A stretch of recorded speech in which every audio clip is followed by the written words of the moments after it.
Chapter 16. Dr. Seward's Diary continued. It was just a quarter before 12 o'clock when we got into the churchyard over the low wall. The night was dark, with occasional gleams of moonlight between the rents of the heavy clouds that scuttled across the sky. We all kept somehow close together, with Van Helsing slightly in front as he led the way. When we had come close to the tomb, I looked well at Arthur, for I feared that the proximity to a place laden with so sorrowful a memory would upset him, but he bore himself well. I took it that the very mystery of the preceding tended in some way to counteract his grief. The professor unlocked the door, and seeing a natural hesitation among us for various reasons, solved the difficulty by entering first himself. He then lit a dark lantern and pointed to the coffin. Arthur stepped in hesitatingly. Van Helsing said to me, "You were with me here yesterday. Was the body of Miss Lucy in that coffin?" It was. The professor turned to the rest, saying, "You hear, and yet there is one who does not believe with me." He took his screwdriver and again took off the lid of the coffin. Arthur looked on, very pale but silent. When the lid was removed, he stepped forward. He evidently did not know that there were a leaden coffin, or, at any rate, had not thought of it.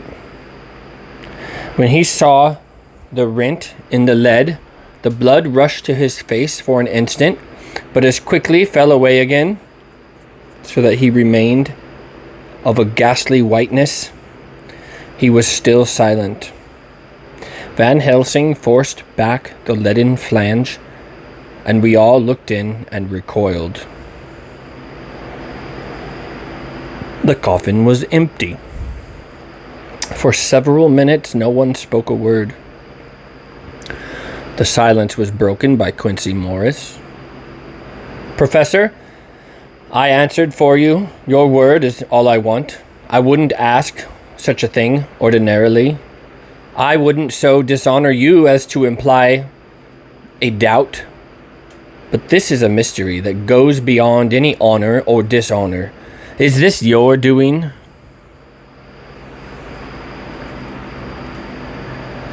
"I swear to you, by all that I hold sacred, that I have not removed nor touched her. What happened was this. 2 nights ago, my friend Seward and I came here. With good purpose, believe me. I opened that coffin, which was then sealed up, and we found it, as now, empty. When we waited and saw something white come through the trees. The next day we came here in the daytime, and she lay there. Did she not, friend John?" "Yes. That night we were just in time. One more so small child was missing, and we find it, thank God, unharmed amongst the graves. Yesterday I came here before sundown, for at sundown the undead can move.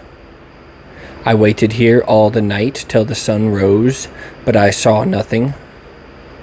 It was most probable that it was because I had laid over the clamps of those doors garlic, which the undead cannot bear, and other things which they shun. Last night there was no exodus, so tonight before the sundown I took away the garlic and other things, and so it is we find this coffin empty. But bear with me. So far there is so much that is strange. Wait you with me outside, unseen and unheard, and things much stranger are yet to be. So," here he shut the dark slide of his lantern, "now to the outside." He opened the door, and we filed out, he coming last and locking the door behind him. Oh, but it seemed fresh and pure in the night air after the terror of that vault. How sweet it was to see the clouds race by and the brief gleams of the moonlight between the scuttling clouds crossing and passing. like the gladness and sorrow of a man's life. How sweet it was to breathe the fresh air that had no taint of death and decay. How humanizing to see the red lighting of the sky beyond the hill, and to hear far away the muffled roar that marks the life of a great city. Each in his own way was solemn and overcome. Arthur was silent and was, I could see, striving to grasp the purpose and the inner meaning of the mystery. I was myself tolerably patient and half inclined again to throw aside doubt and to accept Van Helsing's conclusions. Quincey Morris was phlegmatic in the way of a man who accepts all things and accepts them in the spirit of cool bravery, with hazard of all he has to stake. Not being able to smoke, he cut himself a good-sized plug of tobacco and began to chew. As to Van Helsing, he was employed in a definite way. First, he took from his bag a mass of what looked like thin, wafer-like biscuit, which was carefully rolled up in a white napkin. Next, he took out a double handful of some whitish stuff, like dough or putty. He crumbled the wafer up fine and worked it into the mass between his hands. This he then took, and rolling it into thin strips, began to lay them into the crevices between the door and its setting in the tomb. I was somewhat puzzled by this, and being close, asked him what it was that he was doing. Arthur and Quincey drew near also, as they too were curious. He answered, "I am closing the tomb, so that the undead may not enter." "And is that stuff you have put there going to do it?" asked Quincey. "Great Scott, is this a game?" "It is." "What is that which you are using?" This time the question was by Arthur. Van Helsing reverently lifted his hat as he answered, "The host. I brought it from Amsterdam. I have an indulgence." It was an answer that appalled the most skeptical of us, and we felt individually that in the presence of such an earnest purpose as the professor's, a purpose which could thus use the, to him, most sacred of things, it was impossible to distrust. In respectful silence we took the places assigned to us, close round the tomb, but hidden from the sight of anyone approaching. I pitied the others, especially Arthur. I had myself been apprenticed by my former visits to this watching horror, and yet I, who had up to an hour ago repudiated the proofs, felt my heart sink within me. Never did tombs look so ghastly white. Never did cypress or yew or juniper so seem the embodiment of funereal gloom. Never did tree or grass wave or rustle so ominously. Never did bough creak so mysteriously. And never did the far-away howling of dogs send such a woeful presage through the night.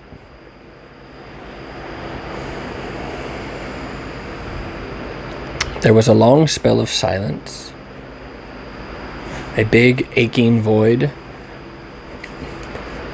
and then from the professor a keen shh. He pointed, and far down the avenue of yews we saw a white figure advance. A dim white figure which held something dark at its breast. The figure stopped, and at the moment a ray of moonlight fell between the masses of driving clouds and showed in startling prominence a dark-haired woman, dressed in the cerements of the grave. We could not see the face, for it was bent down over what we saw to be a fair-haired child. There was a pause and a sharp little cry, such as a child gives in sleep, or a dog as it lies before the fire and dreams. We were starting forward, but the professor's warning hand, seen by us as he stood behind a yew tree, kept us back. And then as we looked, the white figure moved forward again. It was now near enough for us to see clearly, and the moonlight still held. My own heart grew cold as ice, and I could hear the gasp of Arthur as we recognized the features of Lucy Westenra. Lucy Westenra, but yet how changed! The sweetness was turning to adamantine, heartless cruelty, and the purity to voluptuous wantonness. Van Helsing stepped out, and, obedient to his gesture, we all advanced too. The four of us ranged in a line before the door of the tomb. Van Helsing raised his lantern and drew the slide. By the concentrated light that fell on Lucy's face, we could see that the lips were crimson with fresh blood, and that the stream had trickled over her chin and stained the purity of her lawn death robe. We shuddered with horror. I could see by the tremulous light that even Van Helsing's iron nerve had failed. Arthur was next to me, and if I had not seized his arm and held him up, he would have fallen. When Lucy, I called the thing that was before us Lucy because it bore her shape, saw us, she drew back with an angry snarl. Such as a cat gives when taken unawares. Then her eyes ranged over us, Lucy's eyes in form and color, but Lucy's eyes unclean and full of hellfire, instead of the pure, gentle orbs we knew. At that moment, the remnant of my love passed into hate and loathing. Had she then to be killed, I could have done it with savage delight. As she looked, her eyes blazed with unholy light, and the face became wreathed with a voluptuous smile. Oh God, how it made me shudder to see it. With a careless motion, she flung to the ground, callous as a devil, the child that up till now she had clutched strenuously to her breast, growling over it as a dog growls over a bone. The child gave a sharp cry and lay there moaning. There was a cold-bloodedness in the act which wrung a groan from Arthur. When she advanced to him with outstretched arms and a wanton smile, he fell back and hid his face in his hands.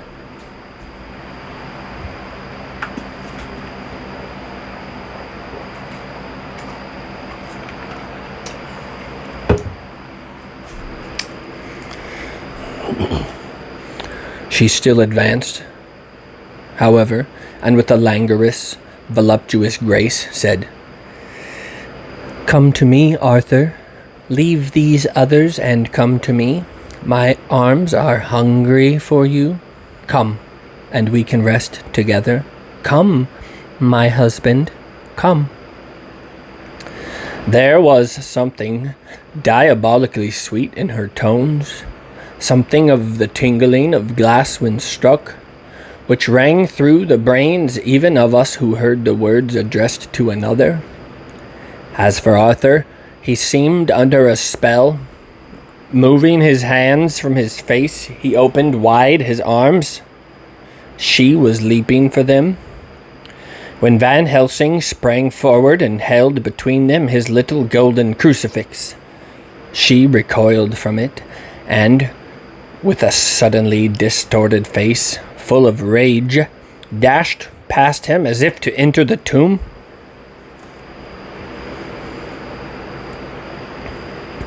When within a foot or two of the door, however, she stopped, as if arrested by some irresistible force. Then she turned, and her face was shown in the clear burst of moonlight, and by the lamp, which had now no quiver from Van Helsing's iron nerves. Never did I see such baffled malice on a face, and never, I trust, shall such ever be seen again by mortal eyes. The beautiful color became livid. The eyes seemed to throw out sparks of hellfire.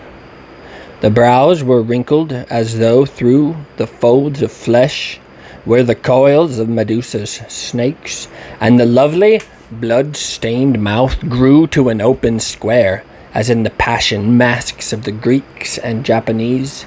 If ever a face meant death, if looks could kill, we saw it in that moment.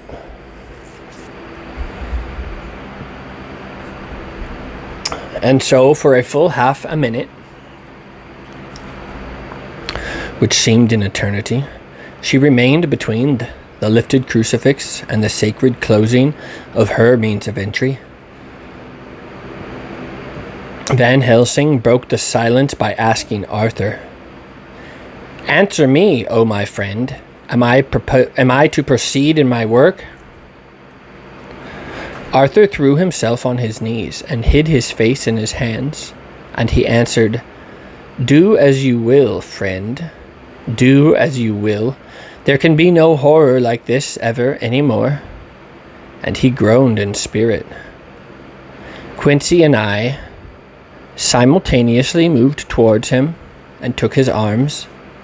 We could hear the click of the closing lantern as Van Helsing held it down. Coming close to the tomb, he began to remove from the chinks some of the sacred emblems which he had placed there. We all looked on in horrified amazement as we saw, when he stood back, the woman, with a corporeal body as real at the moment as our own, pass in through the interstice where scarce a knife blade could have gone. We all felt a glad sense of relief when we saw the professor calmly restoring the strings of putty to the edges of the door. When this was done, he lifted the child and said, "Come now, my friends, we can do no more till tomorrow. There is a funeral at noon, so here we shall all come before long after that. The friends of the dead will all be gone by 2, and when the sexton lock the gate, we shall remain. Then there is more to do, but not like this of tonight. As for this little one, he is not much harm, and by tomorrow night he shall be well. We shall leave him where the police will find him, as on the other nights, and then to home."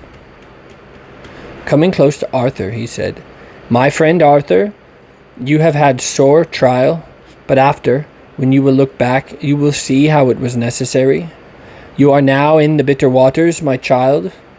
By this time tomorrow you will, please God, have passed them, and have drunk of the sweet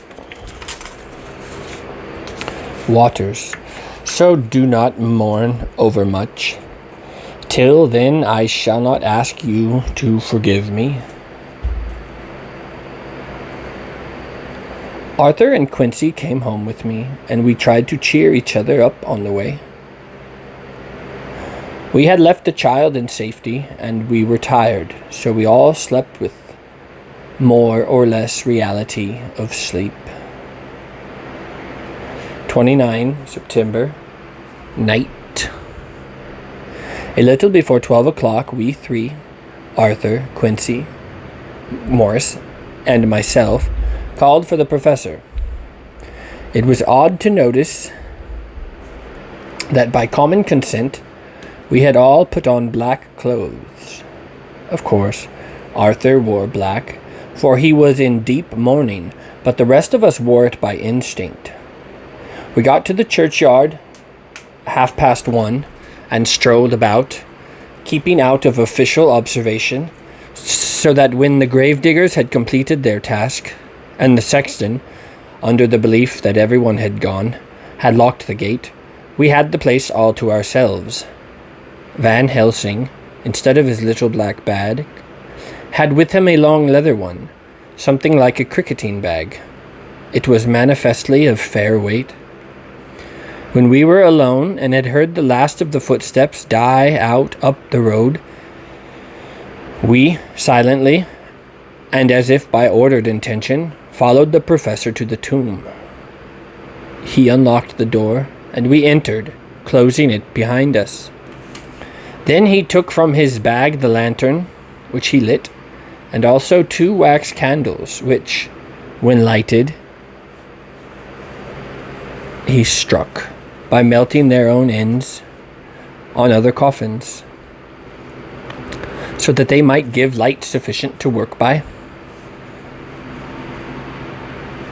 When he again lifted the lid of Lucy's coffin, we all looked, Arthur trembling like an aspen, and saw that the body lay there in all its death beauty, but there was no love in my heart, nothing but loathing for the foul thing which had taken Lucy's shape without her soul. I could see even Arthur's face grow hard as he looked. Presently he said to Van Helsing, "Is this really Lucy's body, or only a demon in her shape?" "It is her body, and yet not it. But wait a while, and you shall see her as she was and is."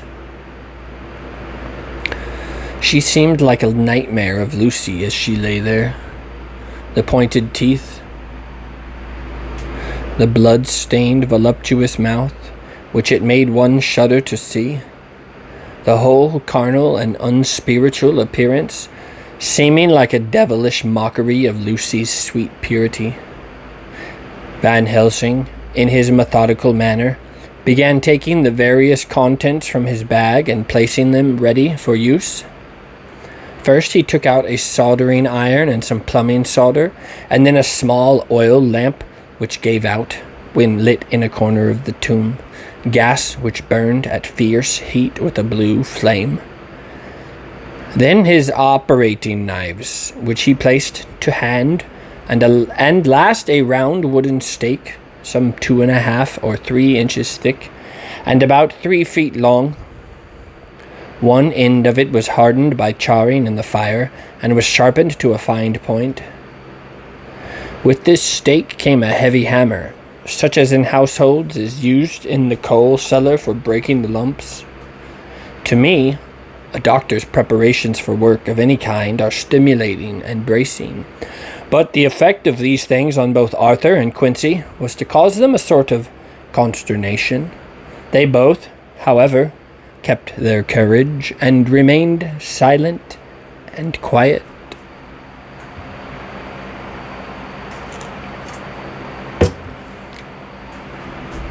When all was ready, Van Helsing said, "Before we do anything, let me tell you this.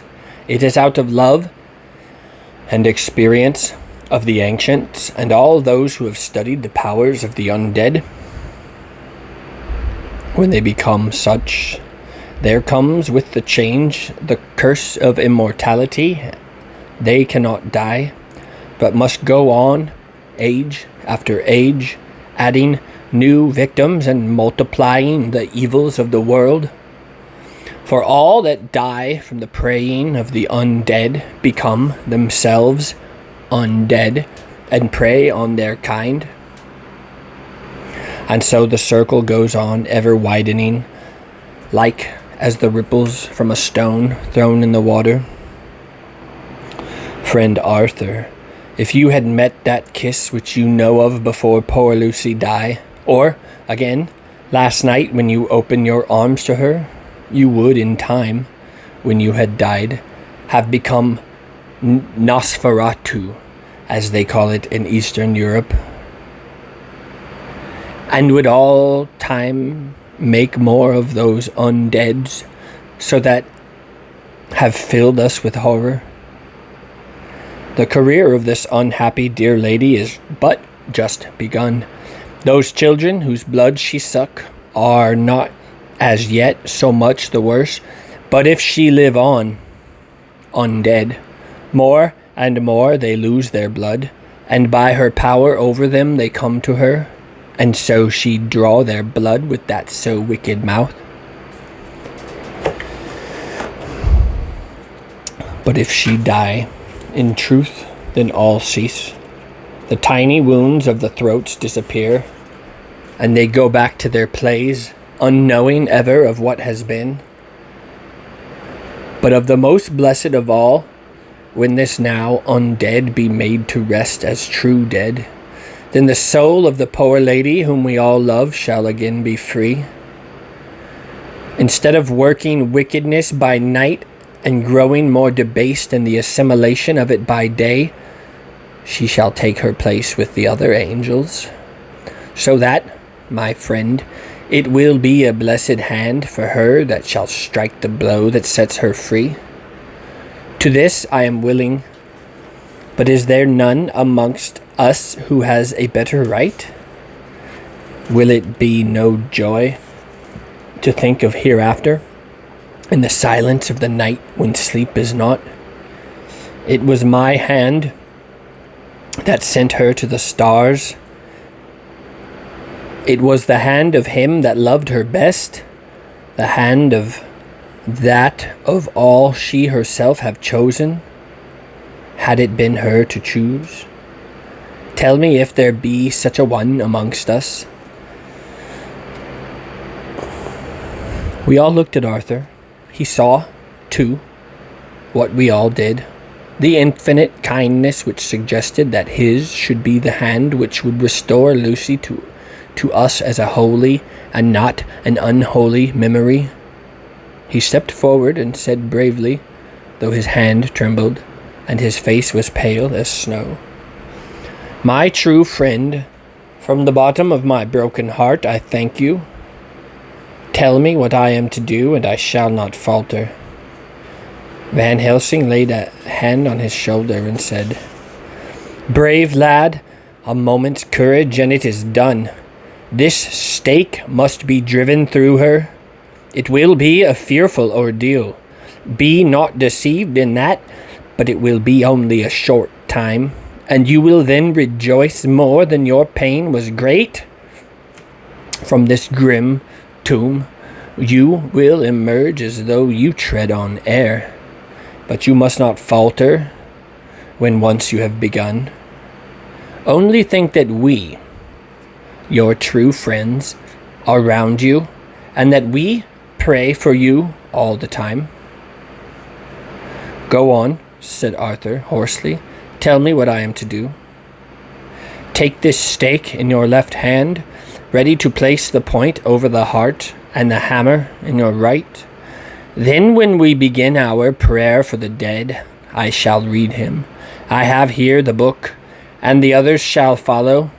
Strike in God's name, that so all may be well with the dead that we love, and that the undead pass away." Arthur took the stake and the hammer, and when once his mind was set on action, his hands never trembled nor quivered. Van Helsing opened his missal and began to read, and Quincy and I followed as well as we could. Arthur placed the point over the heart, and as I looked I could see its dent in the white flesh. Then he struck with all his might.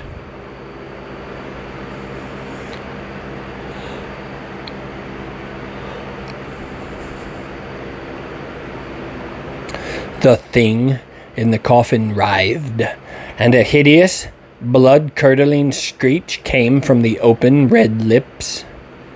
The body shook and quivered and twisted in wild contortions. The sharp white teeth champed together till the lips were cut and the mouth was smeared with a crimson foam. But Arthur never faltered. He looked like a figure of Thor as his untrembling arm rose and fell, driving deeper and deeper the mercy-bearing stake, whilst the blood of the pierced heart welled and spurted up around it. His face was set, and high duty seemed to shine through it.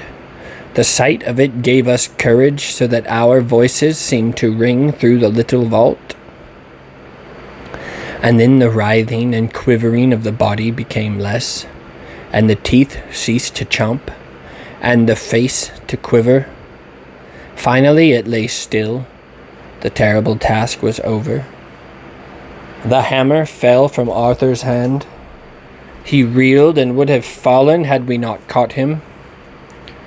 Great drops of sweat sprang out on his forehead, and his breath came in broken gasps. It had indeed been an awful strain on him, and had he not been forced to his task by more than human considerations, he could never have gone through with it. For a few minutes we were so taken up with him that we did not look toward the coffin. When we did, however, a murmur of startled surprise ran from one to the other of us. We gazed so eagerly that Arthur rose, for he had been seated on the ground, and came and looked, too. And then a glad, strange light broke over his face and dispelled altogether the gloom of the horror that lay upon it.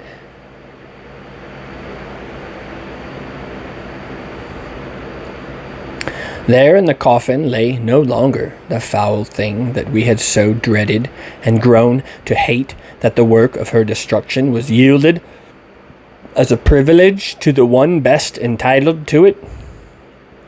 But Lucy, as we had seen her in her life, with her face of unequaled sweetness and purity, true that there was there, as we had seen them in life, the traces of care and pain and waste, but these were all dear to us, for they marked her truth to what we knew. One and all, we felt that the holy calm that lay like sunshine over the wasted face and form was only an earthly token and symbol of the calm that was to reign forever.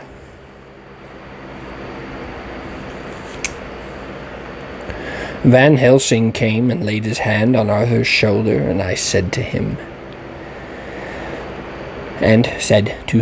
"And now, Arthur, my friend, dear lad, am I not forgiven?" "Forgiven? God bless you that you have given my dear one her soul again, and me peace."